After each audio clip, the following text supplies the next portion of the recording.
Since the release of the newest chapter of Chapter 94 for 100 Years Quest, I've had a odd question to ask about one of the interactions that happened in the chapter, because it really kind of stood out to me during this whole point, and that was when Selene was explaining her role in the game, and Erza was upset and challenged to fight her, because we know how Selene works. Like, Selene is a very, very kind of like, for her own entertainment, laid back character. She wants to just have a good time, and she needs something serious to kind of like serious to her to make her kind of react. And to Erza, she says that she'd gladly be her opponent. She was actually suddenly has this darker kind of like look to her, actually taking that declaration of like a fight like seriously, not like like pretty much actually entirely, yeah, because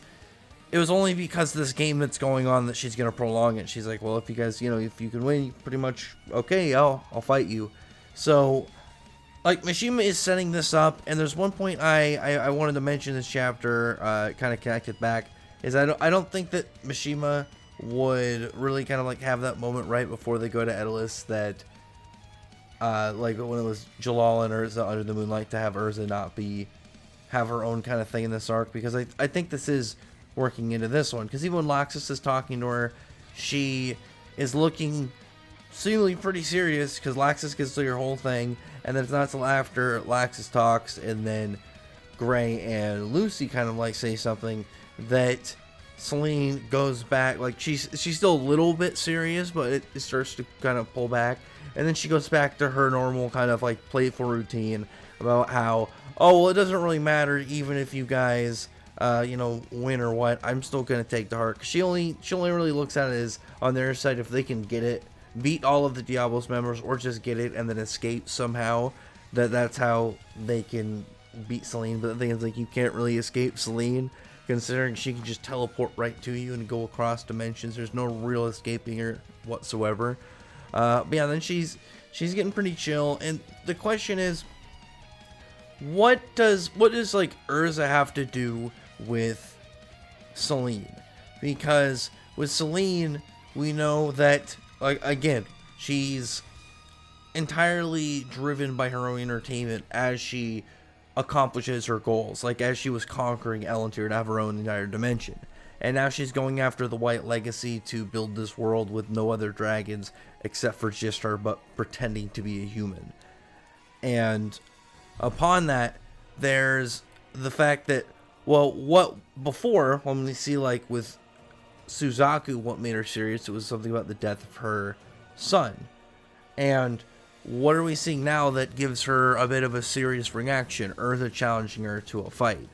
And when Natsu challenged her to a fight, it was more on it seemed more of like a dragon to dragon thing, like it was a playful battle. Whereas having this kind of darker reaction, similar to Suzaku and Konosugi, says, like, how can this relate to potentially Selene Sirius personally? And who connects to Erza and potentially logically Selene is that's Irene. Now, how does Irene connect? Irene is the one that created Dragon Slayer magic. It was because of Irene that everything changed in the structure of Selene's world. Everything pretty much was altered for the entire formation of the world from the invention of Dragon Slayer magic. Because before, like the Dragon War, dragons ruled the entire planet. They roamed free and everything was up to them. They're these complete giant dominating elemental and attribute crazy monsters that were extremely smart, lived long, immune to magic, had abilities of their own, could also use magic. It was a completely different world before Irene invented dragon slaying magic for the war against people who were for existing with humans versus treating humans like cattle. It was a completely different structure of everything in their world. And again, what completely aggressively changed it during that entire portion of time, because of Irene. Like, because of the invention of dragon slaying magic, originally it was just kind of created for war, but it did end up creating Acnologia. Like, Acnologia being let loose onto the world because of Irene. Because if it wasn't for Irene, then the original Acnologia that was the leader of Monte Cerqueta, where the doctor was, would have been fine. He never would have left. The character that was the doctor who later became Acnologia never would have happened. So, dragons never would have got borderline wiped out. You gotta keep in mind, they roamed the planet. They were the dominating species of the planet by far.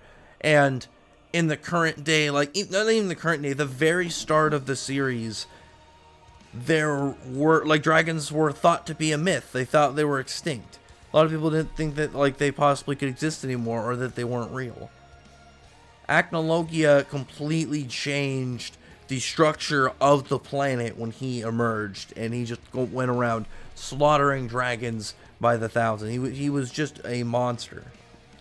So it just makes sense to me. Every time we've seen Selene get really serious, it's been in this kind of style when she's kind of getting lost in her greed, talking about like how when she said that as long as she gets her fun, it doesn't matter if her world gets destroyed, or when she says to Ferris that Ellentir will be hers if Ferris doesn't go kill the dragon gods, because she pretty much sent out Ferris on a quest that was like pretty much impossible, and she only takes this serious kind of response if it's something personal. I think it just makes sense, because logically every single dragon is gonna have like regret and hate against Acnologia, and who pretty much is the reason Acnologia exists in an indirect way, and that is Irene. So we'll see. I think the Erza stuff holds some weight, but we'll have to just wait and see how this arc plays out. Other than that, I really appreciate you comment below. Those of you who are friendly, like, subscribe button. Thank you everyone who's already subscribed, and thank you everyone for listening. Bye.